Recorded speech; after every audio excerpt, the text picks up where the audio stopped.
Good morning, good afternoon, good evening, wherever you are, ladies and gentlemen on the interwebs. My name is James Murua, and welcome to the James Murua Literary LiveStream. I'm really excited. Today we've got some good guests who will be.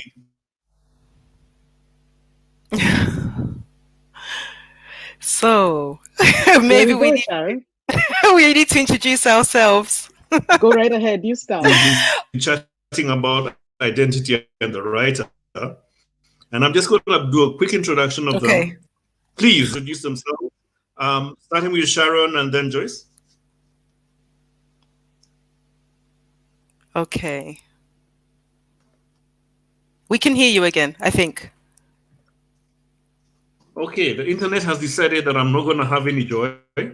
But let's try this again. Ladies, perhaps you introduce yourselves. We start with Sharon. Tell us a little bit about yourself, the work you've done, Sure. and then we'll go to Joyce. Okay, I'm happy to do that. Good evening, everybody. I'm in Berlin, so it's evening over here.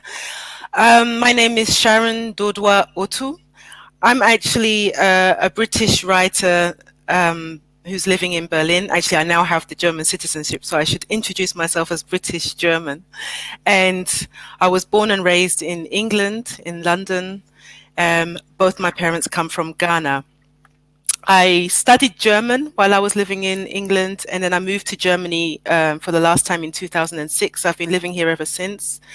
And recently started to write in the German language. My first novel, my first full-length novel is written in German, and it just was published at the end of February. It's called Ada's Raum. It will be translated into English as Ada's Realm. And I'm also an activist. I'm also very active in particular two organizations here. One of them is called the Initiative Black People in Germany, Initiative für Schwarze Menschen in Deutschland. And the other one is called ADEFRA, which is a queer feminist organization for the African diaspora in Germany too. Thank you, Sharon. Joyce? Yeah, so good morning. No, good afternoon, everybody. It's afternoon because today I'm in Manhattan. I don't usually live here, but that's where I happen to be today. So what do? I'm a consultant who basically works in the realm of culture to help create those conditions that artists and art needs to thrive. Yeah. And what it means is that I do a variety of things. So I do academic research, which I publish in academic forums and the usual conference circuit, the usual, chairing of panels, keynote addresses, and so on. All that goes with academia, a couple of lectures here and there. I don't lecture formally at any academic institution, which gives me the freedom to actually say what I think. So it's very free. The other thing I do is, and the reason why I left academia was precisely to bridge between the academy and the public. And so I use a variety of platforms really to take the art to the people that it's about, including the artists themselves. And so sometimes I'll be publishing feature articles, reviewing books, talking about writers in the mainstream media. I use social media a lot, actually just specifically Twitter, to kind of spark conversation and get ideas and just, find out what people are reading and tell them also what I'm reading. And that's an interesting forum. There's what I'm doing today. But I also do the kind of research, what you might call action research. So for example, in 2019, I teamed up with my partners at Centuri Media to do some research for the Goethe Institute on gaming in Eastern Africa. And this is important because we can talk about the traditional arts, but we must also pay attention to the new spaces of creativity that are emerging. So who are the gamers in East Africa? What kind of games do they play, but also what kind of games do they make? I do a lot of pro bono work with writers, reviewing manuscripts. And that we'll talk about that because it's really about the condition of the arts in Kenya that puts me in this situation where I do so much pro bono work, reviewing manuscripts, trying to help people get in touch with agents. And some of the manuscripts are absolutely fascinating. But the other great thing I do, which I really enjoy, is a lot of memory work, writing about institutions and their past, but specifically sometimes being a ghostwriter, helping people tell their stories as biographies. And it's a lot of fun being a ghost, I can tell you. I mean, one of the things I love about both of you is, Joyce, you've not actually told us the two books you have written. I mean, Kenya at 50 was one of the breakthrough publication, telling us about, Kenya, what Kenya has been looking like for the last 50 years. And that was during the 50th anniversary of independence. And then your new publication is 10 cities, where you talk about clubbing in Nairobi, Cairo, Kiev, Johannesburg, Naples, Berlin. Do you want to speak a little bit about those two publications? Yeah, sure.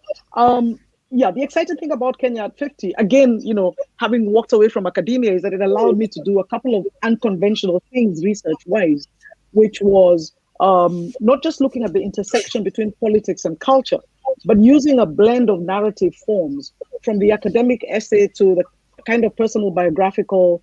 I was very inspired by James Baldwin, and just immersing yourself in the world that you live in and talking about it authoritatively, using methods that are discernible. Yeah, so that was very exciting, and I really just wanted to look at.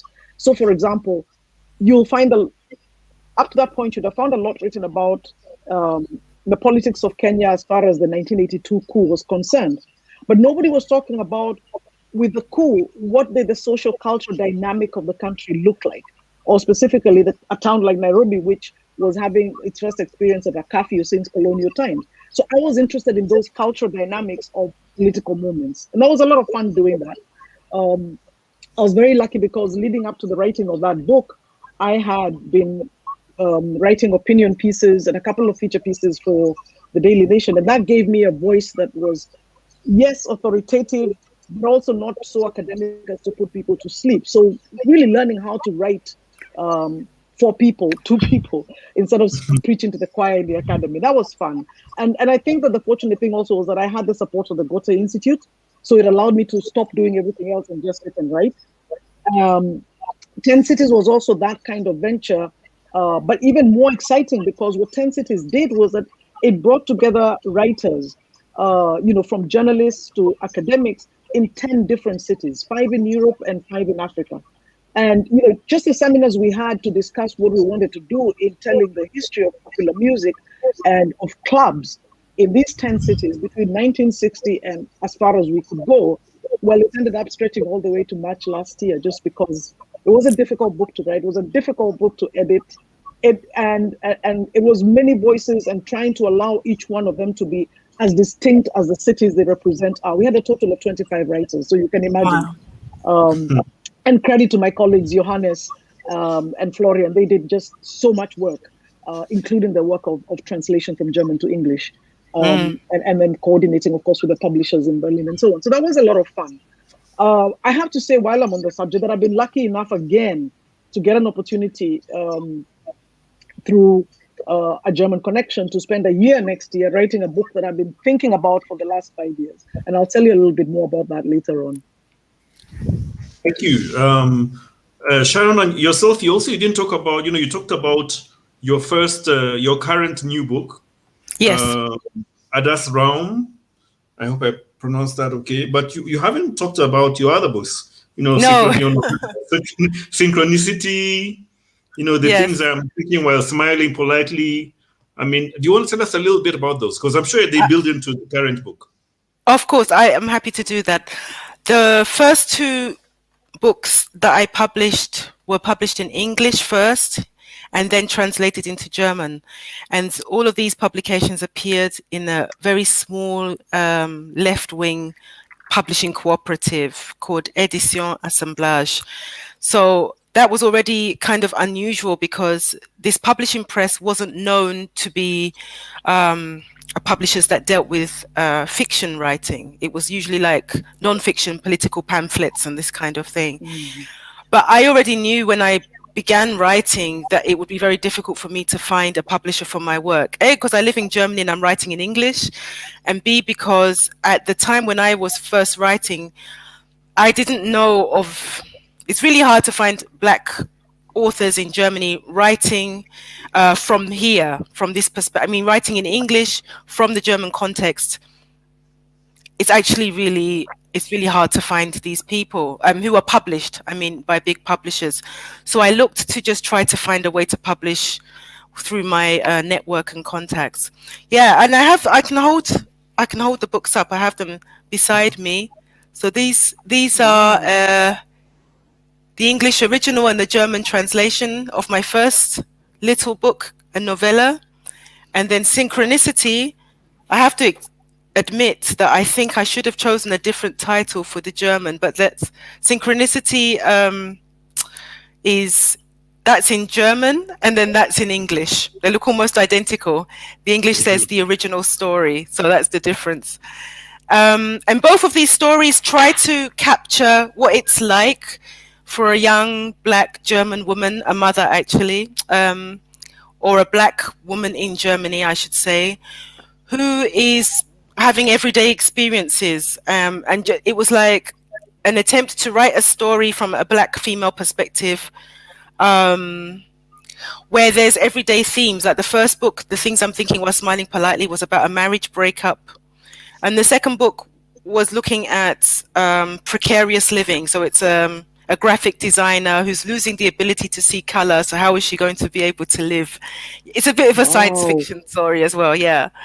And that was a lot of fun. And it's because of those books, actually, that I was able to start writing in German, because somebody read the German translation of my first novella and recommended me for a competition, and then the story went on from there. I wouldn't have had the opportunity to be published in a big publishers without first having published in the small publishers.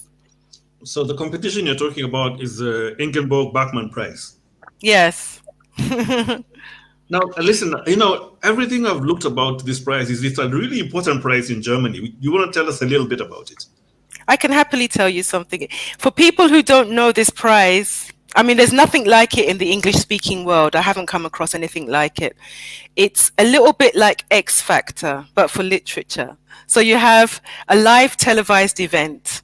It happens over the course of 4 days, where there's a jury of 7 people, 7 literature critics, and each of the literature critics invites 2 people to participate in the competition.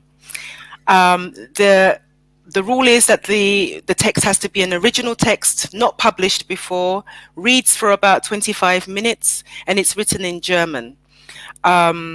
The people who participate come from German-speaking countries, typically, so Switzerland or Germany or Austria. And then we have 3 days of live reading. So on the first day, 5 people read. There's a half-an-hour reading, a half-an-hour jury discussion. On the second day, 5 people read. And on the third day, 4 people read. It's very intense. The jury discussions can be quite harsh, a little bit like on X Factor. And then on a reality show completely. Yeah.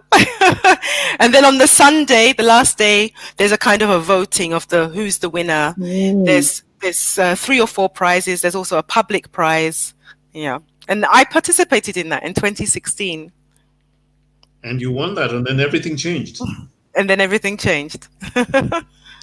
I want to hear more about that. Well, what I want to do now is I know that there are people who are watching from the African side and there are people who are watching from the German side. And what I'd be interested in from you, Joyce, is do you want to tell us a little bit about the Kenyan literary scene? I normally, just a few days ago, I saw you asking to, recommend, what are the new books coming out of Kenya? How is the scene? How is, who are the stars in the past and who are the current stars? Yeah, okay. I'm not going to talk a lot about the stars in the past because they've received enough attention. Yeah. Yes, we all know. There's a lot of exciting young writers, and this gives me a lot of joy as a critic because I know they are virtually working without structure.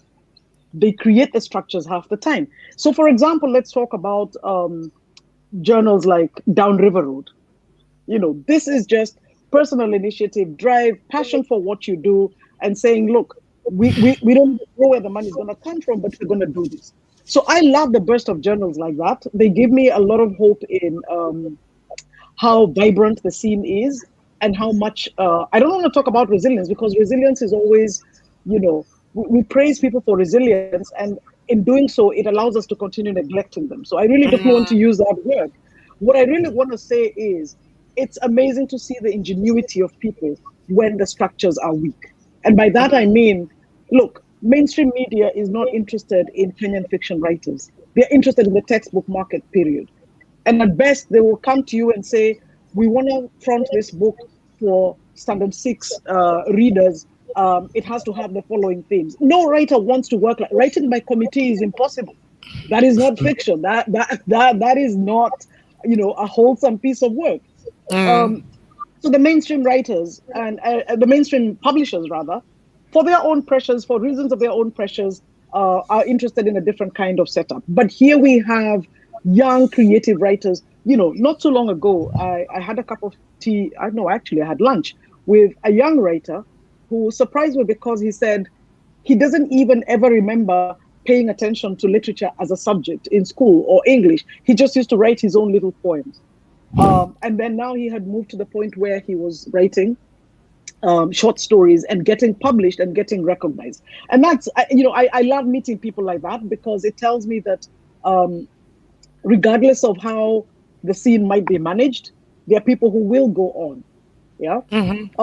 So those journals, I noticed though that there's a lot more short fiction being published, I guess because it's easier in terms of the platforms, as blogs, as fiction, as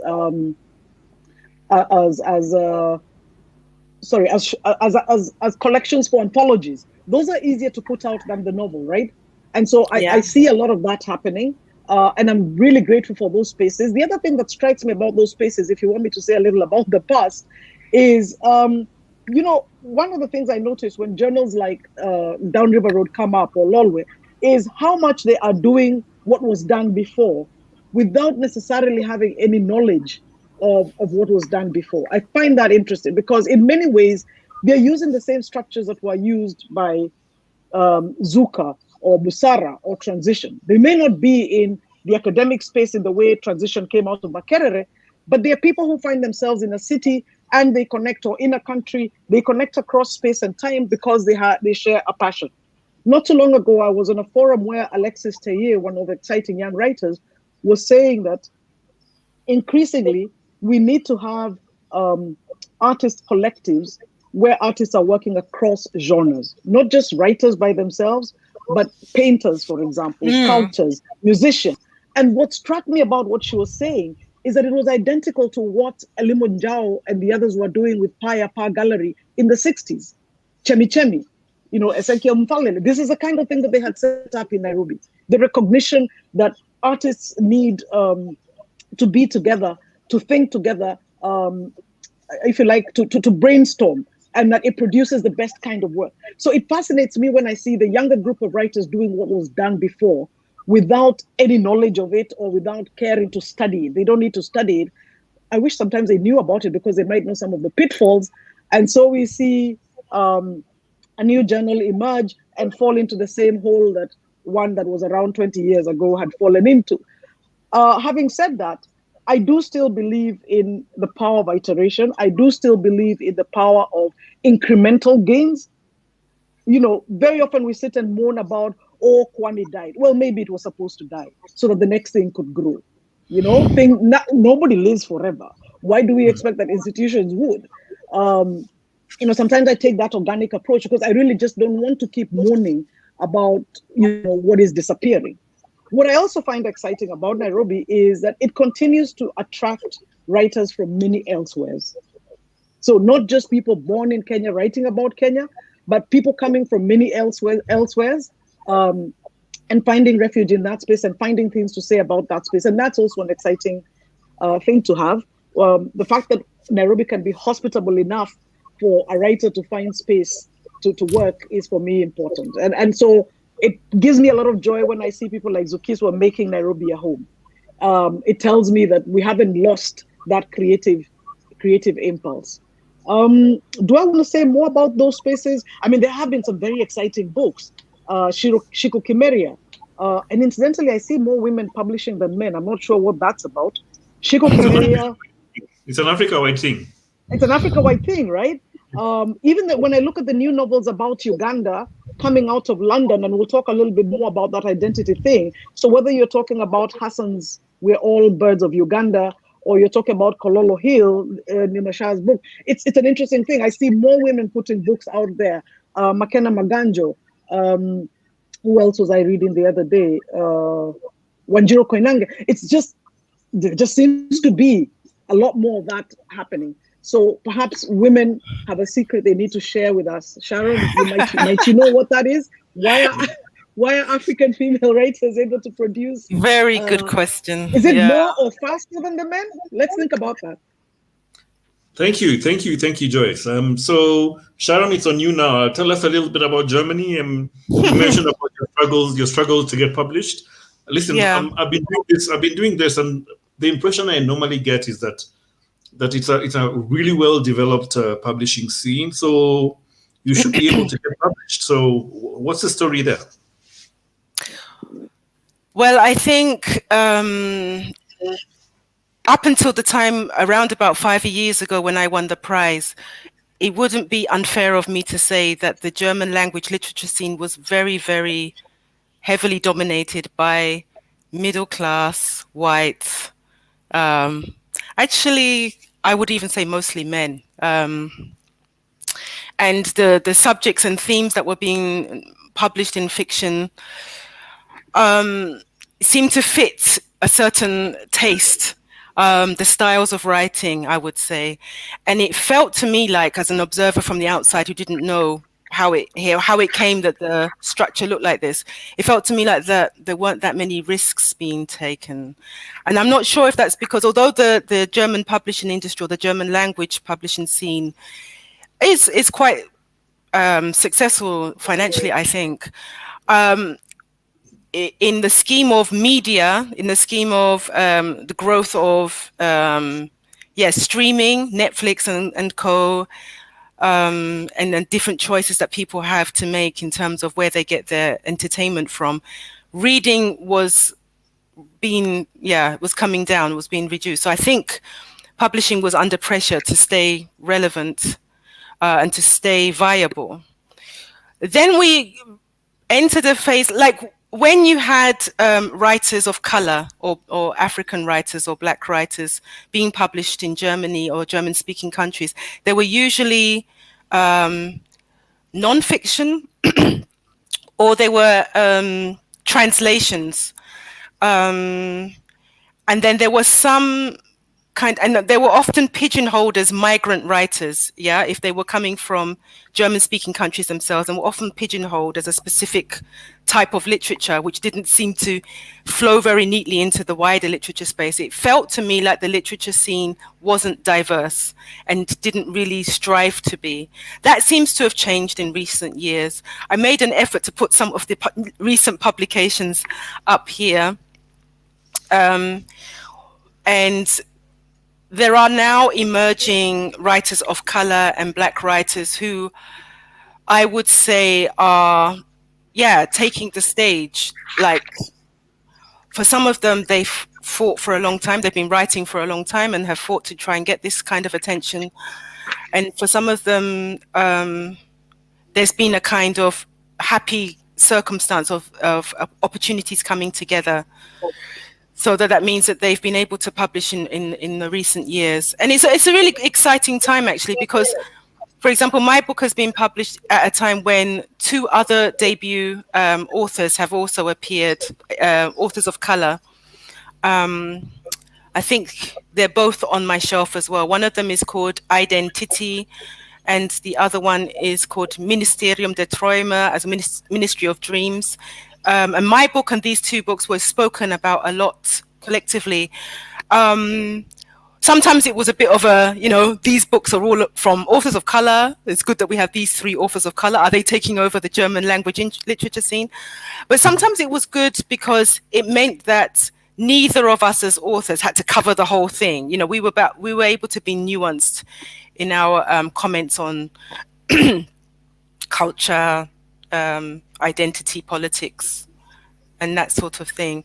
So I would say it's still difficult for writers of color to break in, but now it seems to be a good time to be approaching agents and approaching publishing houses with a book project if you're a writer of color, I would say. Could you please tell me the names of the two other people that the identity and... Yes, one moment. Let me just grab them so that they have their moment of... This is a book by an author called Hengeme Yakubi Farah. And this book is called Ministerium der Träume, or Ministry of Dreams. And this book is called Identity. The author is called Mitu Sanyal. And our books all appeared this spring at the same time. There's another book that I'd like to mention in this, and that's this book called Drei Kameradinnen, or Three Comrades, by Shada Bazar. This is Shada's second book, and she's also an author of color, and we might want to talk about why I've mentioned three non-men, but Shada has also been discussed in this kind of, this is a spring of authors of color, and what's happening is the German literature scene about to be revolutionized. It is good that these books have appeared, but we're still talking about a handful of authors. Let's not get excited. Yeah. What about journals? Are there any journals which we can see Black writers? Because that's usually a good bridge for you to know, like, journal than novel. Yeah, that's a good question. I'm not at all familiar with German-speaking journals, and I don't know off the top of my head of any that does that. Which is not to say they don't exist; it just hasn't come to my attention. But what I can say is, when my books were first published, they were published in this small publishing press that I told you about, and it's the small publishing presses. Édition Assemblage is one example, or Unrast is another example, that have consistently published books by marginalized authors and made an effort to look for these. So there's not always been fiction writing, not always, but there has been quite a few fiction publications in very small. I'm looking at another one here, this book, which I really love. This is a poetry collection. It's about 80 pages long. The author is Philipp Kabu-Köpsel.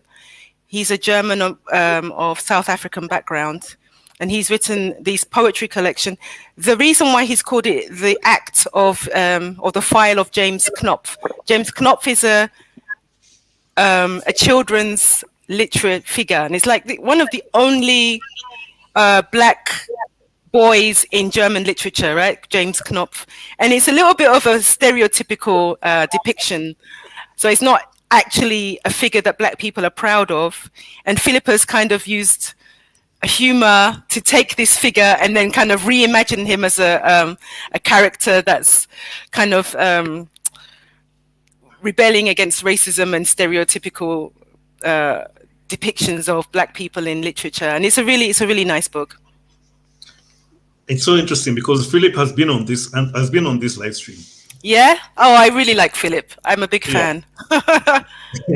Thank you, SK, for your comment. But Black urban fiction literature sphere paints vivid, like, East African sub. Okay, I do not understand what that means. Maybe somebody. I do.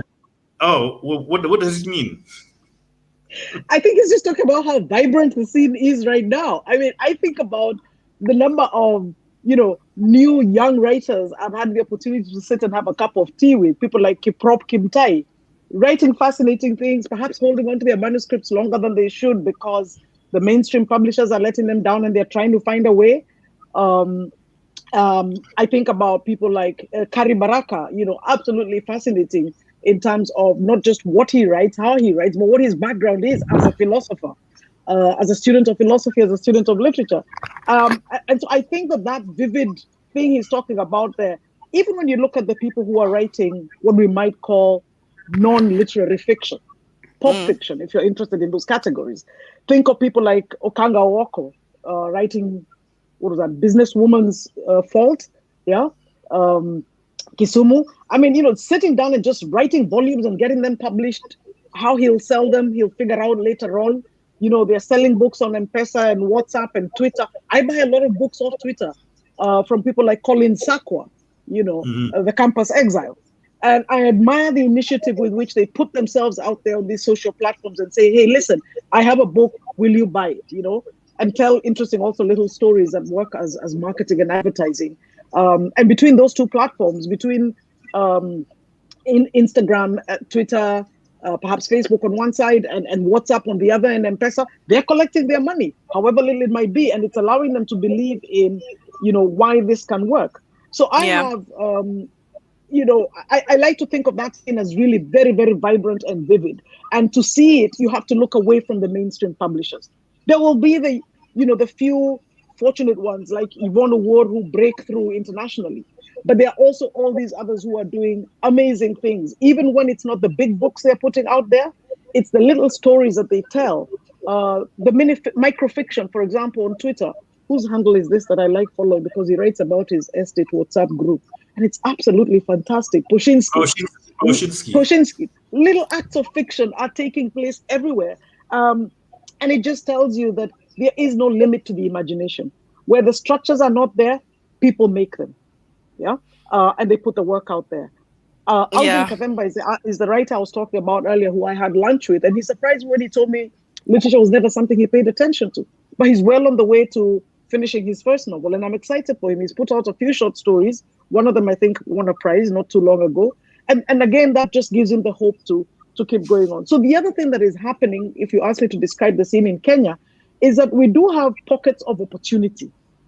You saw what happened with Alliance Francais last week when they had the Nairobi Fest, the publication of John C.B. Okumu's collected plays. So those kind of little structures of support outside of the mainstream are really changing the scene. When you asked me earlier on to talk about the things I do, one of the things I didn't talk about because I haven't done as much of it as I'd like to lately is policy work, really influencing the people who set up the structures. How are they thinking about the arts? So, for example, I was an expert on the UNESCO convention, the 2005 convention on the protection and promotion of cultural expression.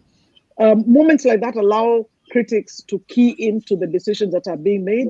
We don't always get heard at the Ministry of Culture, but we get invited. One day they'll hear us. One day. Yeah, One day. That's really good. I'd like to can I just add something to what I really like? I'm very inspired actually by Joyce because of all the different, we have to work on many different levels at the same time. And I am very, very happy and excited and joyful that you find the energy to do that. It's very inspiring. I also I've been writing, and what I did quite early on when I published my first novella is I also tried to get other authors into publishing, into being published. So what I did was I started, a book series. And at the time I wanted to focus on writing in English because that's my strength. I can speak German, but I knew that my skill level in German language wasn't good enough to be able to edit books. But I started a book series and it's called Witness. And I just hold up. We have 6 books so far. Wow. I'm not very good at holding up my... We have 6 books so far. It'll be 10 years old next year. And this is the latest one. Yeah. Okay. Oh, yeah. The future of the this is a beautiful poetry collection. And it's just came out in June. And there's another book planning to come out in October called In Audrey's Footsteps, edited by Professor Heidi Lewis. And it's just a way of trying to get these themes, because I keep on, whenever I can, I talk about diversity in German language literature, and I say we need more, and there are more authors out there. We just have to keep on giving them the opportunities. And then I thought it's not enough to just say it. It's also good for me to try to bring them in on projects where I can. So I just wanted to say thank you, Joyce, for all your work. I'm inspired by people like you. She's our dynamo, and we are grateful to have you in our space, Joyce. Thank you so much. Thank you. I love that both of you are actually in those spaces of looking at the material that's being published and being written. Sharon, what are people writing? I mean, for instance, in those publications that you held up, what are kind of the things that they're writing about? Who are the people that they are being inspired? Who are inspiring these people? That's a good question. I would say they're writing. I would say this. all writers, all fiction writers in the end are exploring. They take a subject that's really important to them personally and they dive deep. And it often has something to do with, finding out what the meaning of the world is, or the meaning of life, or the meaning of something for themselves that's deeply important. I think all writers do that. But what tends to happen in Germany, which is the context I know the best, is that if you're a writer of color or a black writer, then it's pigeonholed as something to do with migration, or something to do with, they're talking about racism, and then it's only interesting for people who also experience racism.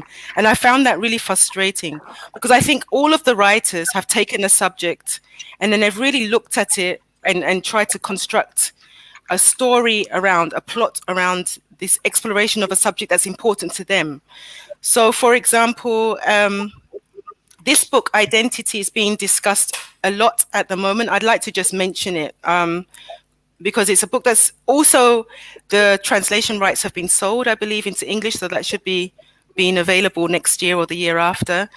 And what that book does is it looks at discussions around identity politics in general. Like, it takes its main character, is an Indian, a German woman of Indian Polish descent. So she speaks a lot about what does it mean to be German, but not actually physically looking like a typical German. And this person studies in university and is very interested in, for example, post-colonial studies, and meets a kind of guru figure. This guru figure, Sarasvati, is a professor from India, or so it seems. It finds out that we find out later that this Sarasvati is actually a white person who has pretended to be Indian and gone through their whole life, or most of their life, as an Indian person. And it's kind of thinking about this identity discussion that was brought up by Rachel Dolezal. I don't know if you remember, there was a white woman who was passing as black for a long time. So what this author, Mitu Sanyal, has done is taken that and just discussed, what does it mean when we use these labels? What does it mean when we say we're a person of color? What does it mean when we say we're white? It's been, people who read this book often say that their brains end up smoking, because it's really, really intense discussions that go on, very important discussions that happen. And I think, like I've enjoyed thinking, I often talk about this book with different people, and also talk about things that I've written about in my own book, and see where I agree with the premises of identity, where I maybe don't agree with its premises. But it's so good that there is something published in fiction that sparks or continues these discussions. It's so overdue. Yeah. Okay, yeah, that's really exciting. The different material being produced by this personalities. Joyce, you're saying there's a lot of stuff coming out. What is being written? Yeah, so I'm really excited to hear what Sharon has just said, because and the question that you've asked just allows me to jump on the back of that, because what I find exciting about what's coming out of East Africa generally, and even Kenya in particular, is embracing for the first time the idea that to be a Kenyan or to be an East African is more than one thing. Let me explain that. I've always been a big advocate of urban culture. This is what all my academic research is about saying what you call official or traditional or legitimate Kenyan identity. Well, no, you don't have to have a tribe. You don't have to have been born in a village. You don't have. So what I love about all of this stuff, because I was putting out this stuff in 2003 or 2005, and now so many years later, the fiction is actually resonating with what I've been saying all along, which is there is such a thing as a legitimate Kenyan urban heritage. You can own it. I won't tell you about the problems I had when I first got an ID many, many years ago, and I said I was from Nairobi, and I was told nobody's from Nairobi. We've come a long way. Even policymakers now, and my ID was changed, yes, finally, a couple of years ago, just 4 or 5 years ago. Even policymakers now are beginning to reckon with this. So I see in the fiction, if you read the work of Alvin Kathembe, his short stories, or you read Makena Maganjo's novel South B's Finest, or you read Colin Sakwa, You look at Gloria Mwaniga's children's stories. They're setting stories, number one, in the city without, or in towns, without necessarily taking the approach that this is the headquarters of failure and death and suffering. Because that was always the image of urban Kenya. This is the graveyard of relationships. It is the graveyard of morals. So they're telling a slightly different story, a more nuanced story. And no, to tell that story, they don't need to reject the rural. They see the things interlinked. They see what one takes from one and what one takes from another and how it makes a move. So what I like about the complexity of the literature now emerging is the way that it embraces not identity, but identities in the plural. You can be more than one thing. And understanding that intersectionality that says a working woman is not an evil woman, you know, which is the kind of thing that we had from the fiction and the popular songs and so on from the past. Very, very painful narratives for me because, and I tell you, those things do a lot of damage because as much as we were reading that fiction in the 70s, we were also trying to raise children or to grow up ourselves in these spaces. What examples did we have that were going to tell us we could be legitimate Kenyans? So the othering that I saw in the fiction of the past is something I no longer sense. It's something I no longer feel. And I speak of it as an East African thing because if you read Jennifer Makumbi, her novels, her short stories, if you read, Zaya Hassan's novel, We're All Birds of Uganda, Nima Shah's Kololo Hill, what they're doing is to say, what does it mean to be a diaspora Uganda? There is such a thing. And what are the histories interwoven into that identity? And as a Ugandan, when you move to other spaces in Europe, most of them are writing about living in London. One of them talks a little bit about being in Belgium. What does it mean? So I love the characters they create because they resonate with the kind of identities that really speak to a plural world, a world that is aware of more than one thing, a world that is aware that three things can be true at the same time. So I love the way a lot of this fiction is taking us away from the linearity and really pushing us to think more and more about the kind of dynamism that is created when people come together and they lose some of the suspicions or they learn to lose some of the suspicions about each other. These are interesting journeys for us to undertake.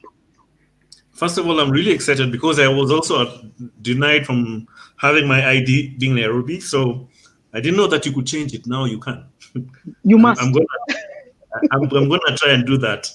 There's a little process called swearing an affidavit and attaching your birth certificate, but you'll get there.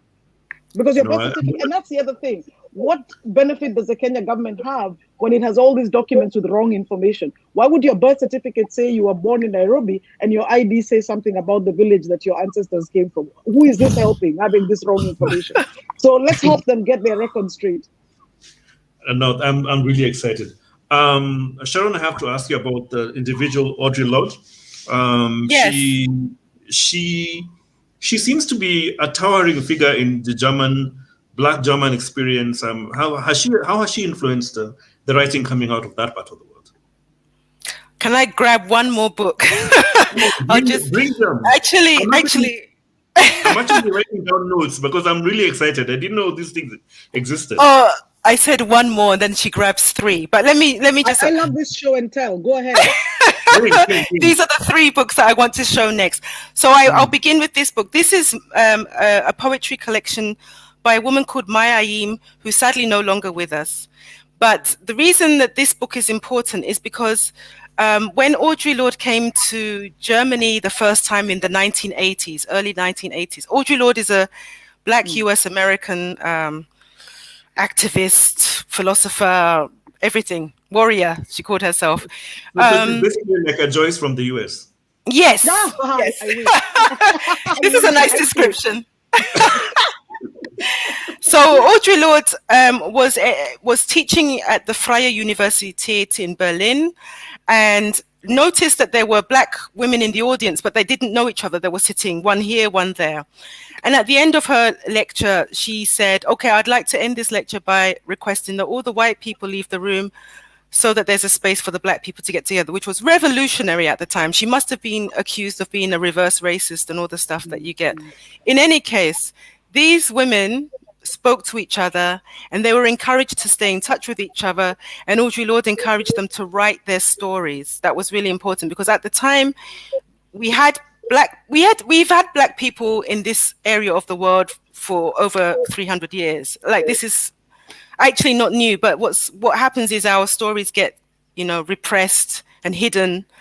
So Audrey Lloyd was like, look, let's be in contact. Let's write our stories down, speak to each other, recognize each other. And from this encounter, what we call the second wave, or the new wave of Black German, the Black German movement was born. One of the books that has been published relatively recently is this book called Eure Schweigen schützt euch nicht from Peggy Piesche. This is a quote. Eure Schweigen schützt euch nicht means your silence will not protect you. Audrey Lloyd said something like that, which is, and you can see this image of the people who've come together kind of ever since Audrey was in Berlin in the 1980s. There's been a regular meeting of Black people in Germany. Every year for a long weekend, a youth hostel is booked out, and then there are like parties and lectures and seminars, and there's a children's program and there's art program, and it's just a space where Black people come together one weekend in a year and are not in the minority. They're not alone, they're not isolated, they're with a group of people and supporting each other. So her legacy lives on, and this book is a translation. It's just recently been published. Sister Outsider was published a long time ago in the English original, and has now been translated by a Black German woman called Dr. Marion Kraft, and is now available in German for, I think, the first time in a very big publishing house in any case. So lots of people are now beginning to know Audrey Lloyd who hadn't had access to her work before. She seems like she really changed the scene in there just by showing up. Yeah, she really, like, she lived her beliefs, if you like. She had convictions and she followed through with them. So do you have a similar type of a personality or personalities right now in your space? One more time? Do you have similar personalities right now at the moment in the German literary scene that are Black and at the same level? I think that one thing that's happening at the moment, which I think is a good development, is that there are definitely individuals who are like really extraordinary and doing excellent work.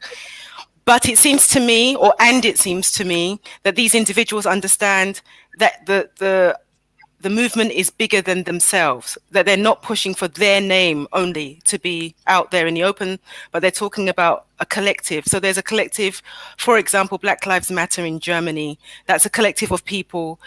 Certainly there are brilliant movers and shakers within that collective, but in public they always present as a whole. There's this group that I mentioned right at the beginning, ADEFRA, which is the queer feminist organization.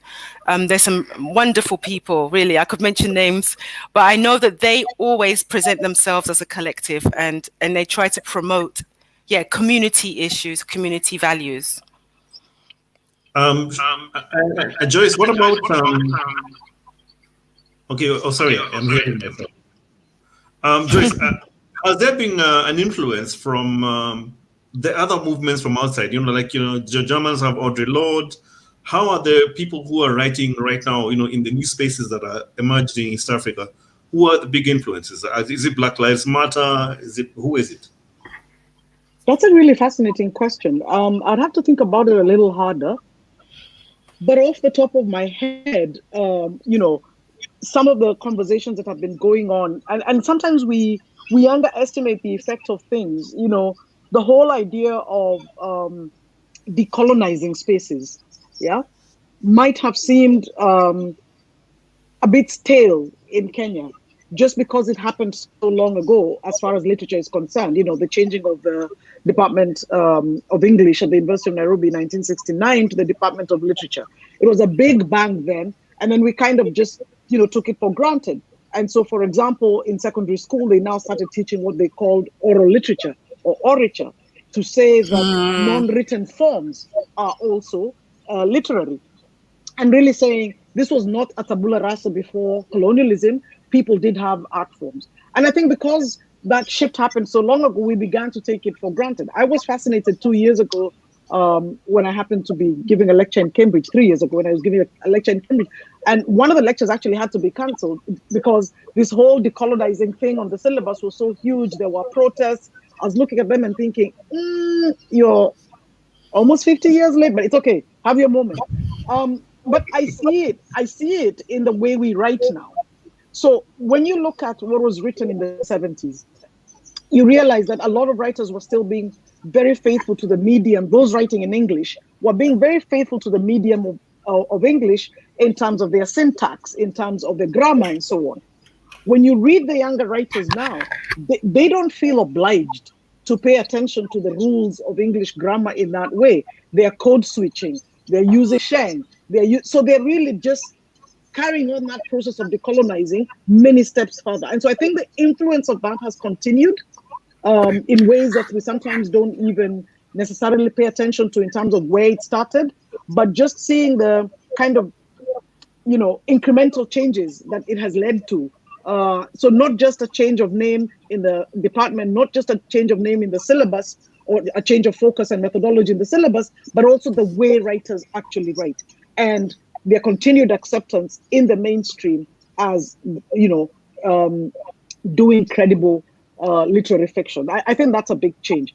As to the question of whether there is a big kind of figure, maybe some of the people writing in the way they are would not even necessarily hold out Stuart Hall as somebody they look at, but I see many echoes of his approach to identity in a lot of the work that is coming out. I'm sure writers like Kari Baraka, who's himself a philosopher, have big towering figures that influence their work. I would have to read it with that in mind. I have to admit I haven't done so yet. Mm-hmm. No, that's really exciting. So we're going towards the end of the hour. This is moved so fast. Do you have any questions for one another? Do you have any questions for each other, by the way?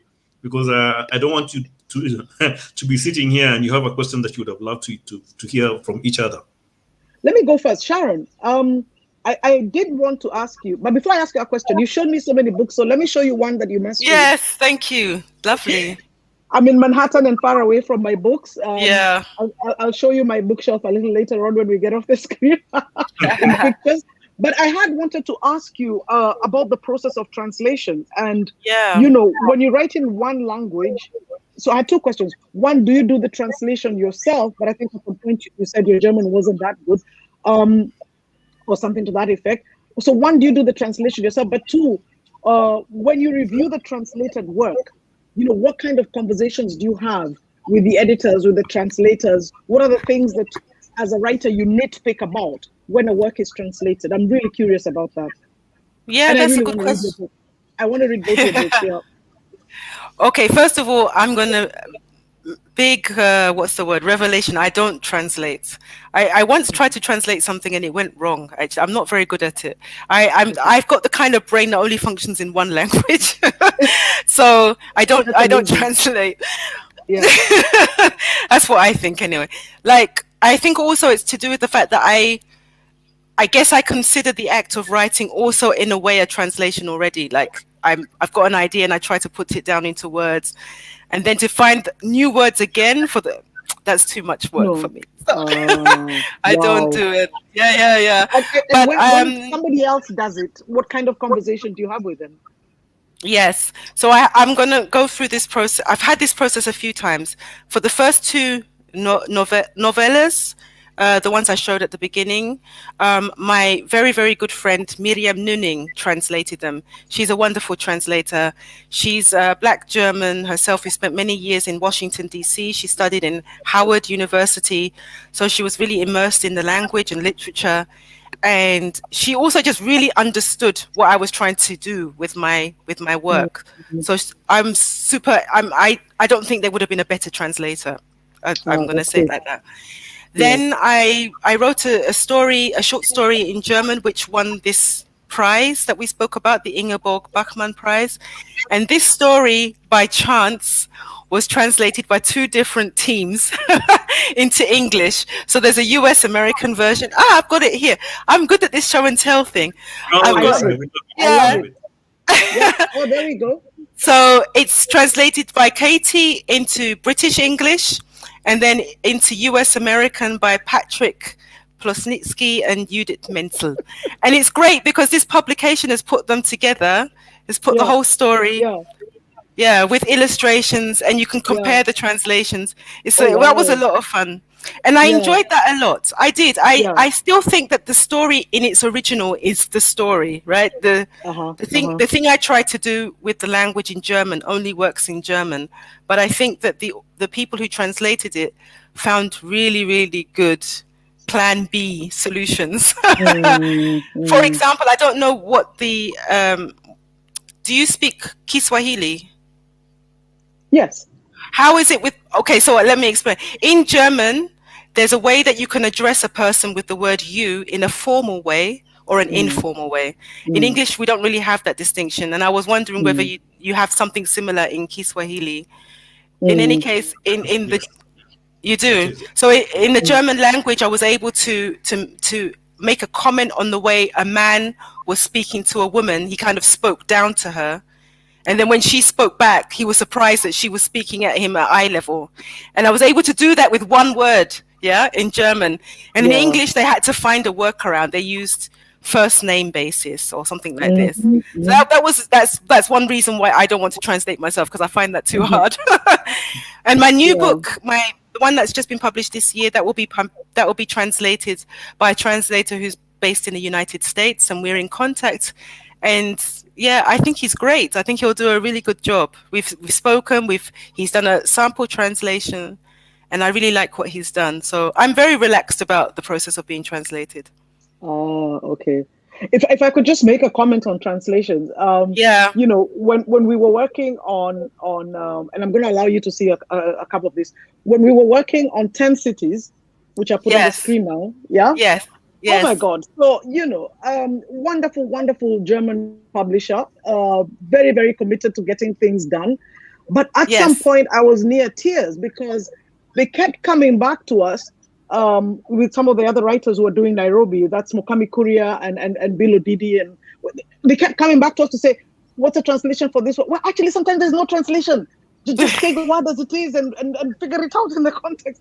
But they wanted every single word. And I realized how absolutely difficult translation is, number one.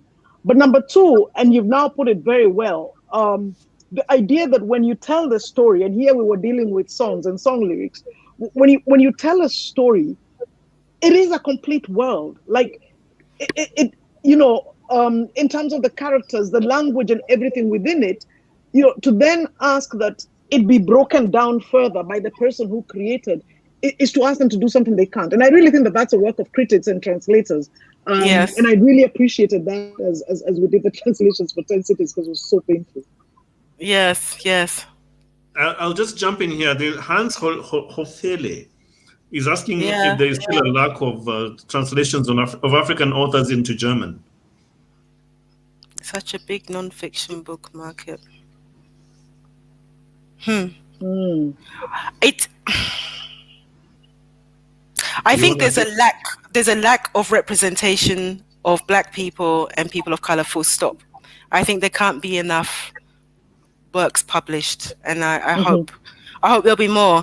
At the moment, my focus, let's say, is of Black people who are living and working and loving in Germany and are not seeing their stories on the bookshelves. That's my focus. But I think German publishers tend to look at the success stories that have happened overseas, something that's already won a literature prize or has already sold a certain amount of copies, and then they take those works and they publish those into German. That's what I have observed. Are you? We need to wrap this up now. Are you seeing this in the medium and long term? Are you seeing the spaces that you're in a very pessimistic or optimistic manner? Are you seeing, a very good pickings in the space that you're in for the writers that you're talking about? Sharon? Am I seeing it as pessimistic or optimistic?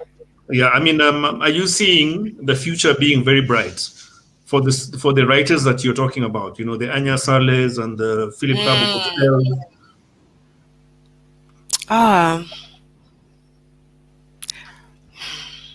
I think what my take on the situation is that these writers will publish anyway, and it will be a privilege for the big German publishing houses to pick up on them now. If they don't pick them up now, they'll still be publishing. You know, they'll still find their way to get their voices out. So I guess at the moment, it's will the big German publishers really? I think they've started to realize that they need to do something, and it's interesting for me to see if they will do it. I'm not sure if I'm optimistic about it. I think I'm just pragmatic. I can't really say whether it will happen or not. I just think the publications will happen. It's just a question of whether the industry will move with the times and take these voices on as well or not. Yeah. And you, Joyce? I think I really, really believe that the Kenyan literary scene will continue to be robust, will grow, and we're going to see more publications. I would love to do more work that allows writers to earn what they should, because I know how hard they work. And I'll give you an example very quickly for why I'm so optimistic. Look at McKenna Maganjo. No training as a literary person, if you like, never attended a single creative writing class, put out her first novel last year, just before the pandemic broke, South Beast Finest, self-published. She's finished her second book, and it's incredible. It's called Everything Waits for You. And she's waiting, she's looking for an agent and a publisher and so on. And she's 30,000 words into her third book. Wow. Look, this is in the space of 3.5 years. So I'm giving that example to say writers are irrepressible. Yes. The critics have a lot of work to do. It's difficult for us. I'll tell you, this passion and habit and training I walk into the bookshop and buy 5 books. It's really expensive. And I don't know how and when it pays me as a critic, but we can't stop doing what we do as critics because they won't stop writing. We have to go on talking about what they write. Thank you so much, ladies. I'll just do a bit of commenting here. Peter Child, really good conversation, quite informative and engaging. No, ladies, you've been really great. I'm so grateful. And Vicky Kamau, great discussion. Thank you, Vicky and Achayo, for joining us. So I'd like to say thank you, ladies, for where can we get the books that you published? The books that Yes. Where can you get your work? I don't want to mention the name. If you're based in Germany or in a German-speaking country, you can get them in any local bookstore, and I do think we should support the local bookstores. So you can easily find my name via a search engine, and then if you're in a German-speaking country, it's very easy to get a hold of these books, even the ones that are published in English. But for people who are not based inside Germany, there's this website. Begins with A. Right. Say no more. I'm not going to say more. Yeah. And you, Joyce?